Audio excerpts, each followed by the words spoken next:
प्रश्न 23।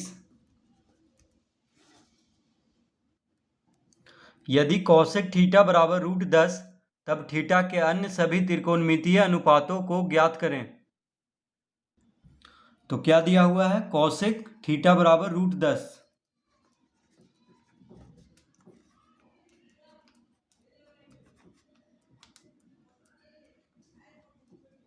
कौशिक थीटा बराबर √10। तो कौशिक थीटा बराबर होता क्या है? तो कौशिक थीटा बराबर होता है कर्ण बटा लंब। कौशिक थीटा बराबर क्या होता है? h बटा p। तो कर्ण को h कहते हैं और लंब को p और आधार को b कहते हैं। तो कौशिक थीटा बराबर होता है h बटा p यानी कर्ण बटा लंब। तो यहाँ पे थीटा के अन्य सभी त्रिकोणमितीय अनुपातों को ज्ञात करना है, यानी साइन थीटा भी ज्ञात करना होगा। तो साइन थीटा बराबर होता है p बटा h यानी लंब बटा कर्ण। कॉस थीटा बराबर होता है आधार बटा कर्ण यानी b बटा h। टेन थीटा बराबर होता है p बटा b यानी लंब बटा आधार। सेक थीटा बराबर होता है कर्ण बटा आधार यानी कॉस थीटा का उल्टा है। देखिए सेक थीटा b बटा h, तो ये कॉस थीटा b बटा h, तो सेक थीटा h बटा b। और साइन थीटा का उल्टा है Kaushik theta. Sine theta p बटा h, तो कौशिक थीटा h बटा p। उसी तरह टेन थीटा p बटा b, तो कॉट थीटा b बटा p यानी टेन थीटा का उल्टा है कॉट थीटा। तो कौशिक थीटा बराबर क्या होता है? h बटा p।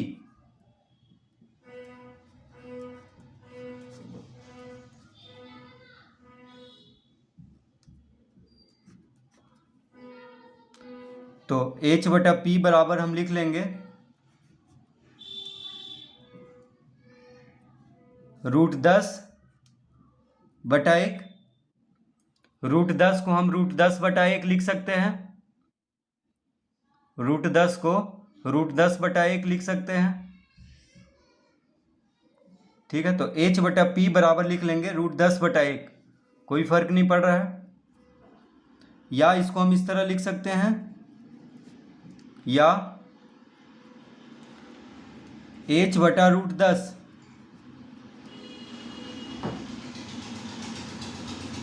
h बटा √10 बराबर p बटा 1। तो h बटा √10 बराबर p बटा 1 लिख सकते हैं। कैसे? तो √10 बराबर के दाएं तरफ अंश में है यानी गुना में है, तो इसको हम अगर बराबर के बाएं तरफ ले जाएंगे तो भागम हो जाएगा यानी यहाँ पे हो जाएगा। उसी तरह p भागा में है बराबर के बाएं तरफ, तो इसको हम दाएं तरफ ले जाएंगे तो गुना में हो जाएगा यानी अंश में ऊपर आ जाएगा। तो p देखिए यहाँ पे आ जाएगा। तो h बटा √10 बराबर p बटा 1 लिख सकते हैं। इसको कोई फर्क नहीं पड़ रहा है, बस √10 यहाँ पे हो गया और p ऊपर आ गया है। तो h बटा √10 बराबर p बटा 1 यानी p और √10 का जगह बदल गया है। देखिए p यहाँ पे आ गया है और √10 यहाँ पे, कोई फर्क नहीं पड़ रहा है। तो h बटा √10 बराबर p बटा 1 बराबर हम k मान लेंगे।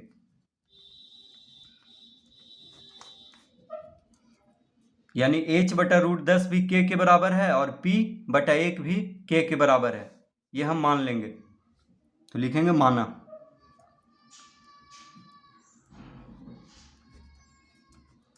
तो h बटा √10 बराबर k है। देखिए h बटा √10 बराबर k यानी h बटा √10 k के बराबर है। तो h बराबर क्या हो जाएगा? √10 को अगर हम बराबर के दाएं तरफ भेजेंगे तो k के साथ गुना हो जाएगा यानी √10 गुना k। तो √10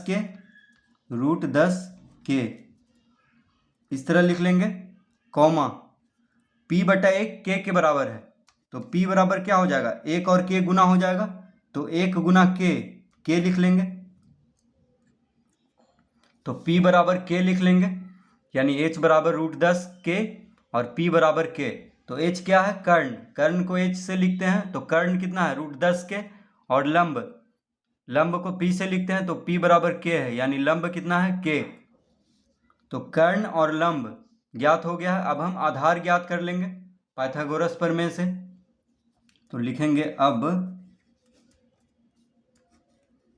बी बराबर यानी आधार बराबर क्या होता है, कर्ण का वर्ग माइनस लंब का वर्ग का अंडर रूट। कर्ण का वर्ग माइनस लंब का वर्ग का अंडर रूट। तो h कितना है, √10 के।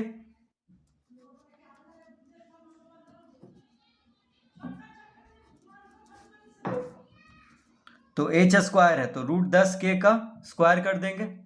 h कितना है, √10 के, तो h की जगह पर √10 के रखेंगे, यहाँ पे h स्क्वायर है इसीलिए इसका वर्ग कर देंगे, माइनस p कितना है k, तो k का वर्ग करेंगे, यहाँ पे p स्क्वायर है, p कितना है k है, तो p की जगह पे k रखेंगे, और यहाँ p स्क्वायर है इसीलिए k स्क्वायर यहाँ पे कर देंगे, और इसका अंडर रूट इस तरह लिख लेंगे।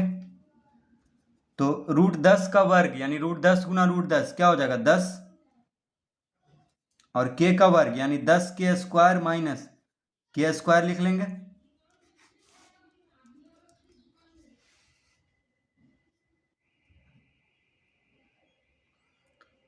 तो 10k square minus k square यानी √10k का वर्ग क्या हो जाएगा 10k स्क्वायर और माइनस k स्क्वायर।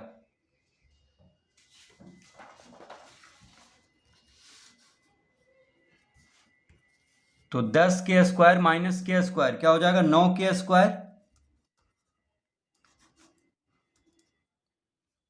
10 में से 1 घटा देंगे क्योंकि यहाँ पे k स्क्वायर है, तो 10k square minus k square क्या हो जाएगा 9k स्क्वायर। ये क्या है, 1k स्क्वायर है तो 1 नहीं लिखा जाता है, ठीक है। तो 10 में से 1 घटाएंगे तो 9 यानी 9k स्क्वायर हो जाएगा।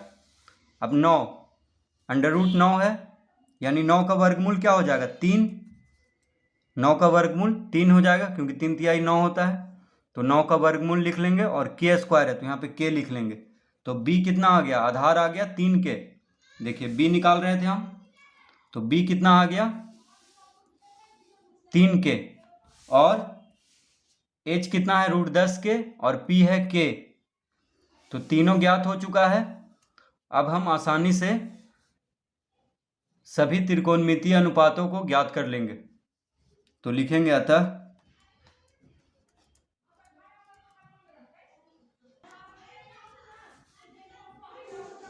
Sine theta. अब साइन थीटा हम ज्ञात कर लेते हैं। तो साइन थीटा बराबर क्या होता है p/h।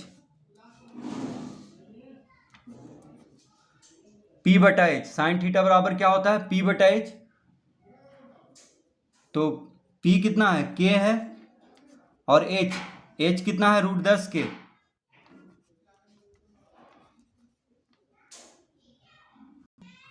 तो साइन थीटा बराबर क्या होता है p/h यानी लंब बटा कर्ण। तो p कितना है k है, और h है √10 के, तो k से k खत्म हो जाएगा यानी कितना बचा 1/√10, यानी साइन थीटा बराबर कितना आ जाएगा 1/√10। अब कॉमा दे देंगे यहाँ पे। अब कॉस थीटा, तो कॉस थीटा अब निकाल लेते हैं। तो कॉस थीटा कितना होता है, तो कॉस थीटा बराबर होता है b/h यानी आधार बटा कर्ण। तो b कितना है, b है 3k, b कितना है 3k है, और h है √10 के। तो k से k खत्म हो जाएगा, क्या बचेगा, तो 3/√10, कॉमन दे देंगे। तो cos थीटा हो गया 3/√10। अब tan थीटा, अब tan थीटा निकाल लेते हैं। तो tan थीटा होता है p/b यानी लंब बटा आधार। तो p कितना है, p है k, और b कितना है, b है 3k। k से k खत्म हो जाएगा, क्या बचेगा 1/3, यानी tan थीटा बराबर आ गया 1/3। अब cot थीटा निकाल लेते हैं। तो cot थीटा tan थीटा का उल्टा होता है, तो p/b है tan थीटा बराबर, तो cot थीटा बराबर b/p यानी आधार बटा लंब। b कितना है 3k है, p कितना है k है, k से k खत्म हो गया, 3 बचेगा, यानी cot थीटा बराबर हो गया 3, cot थीटा बराबर 3। अब sec थीटा निकाल लेते हैं, यानी cos थीटा का उल्टा। तो cos थीटा बराबर होता है b/h, तो sec थीटा बराबर हो जाएगा h/b यानी कर्ण बटा आधार। तो h कितना है √10 के, और b कितना है 3 के, से k खत्म हो जाएगा,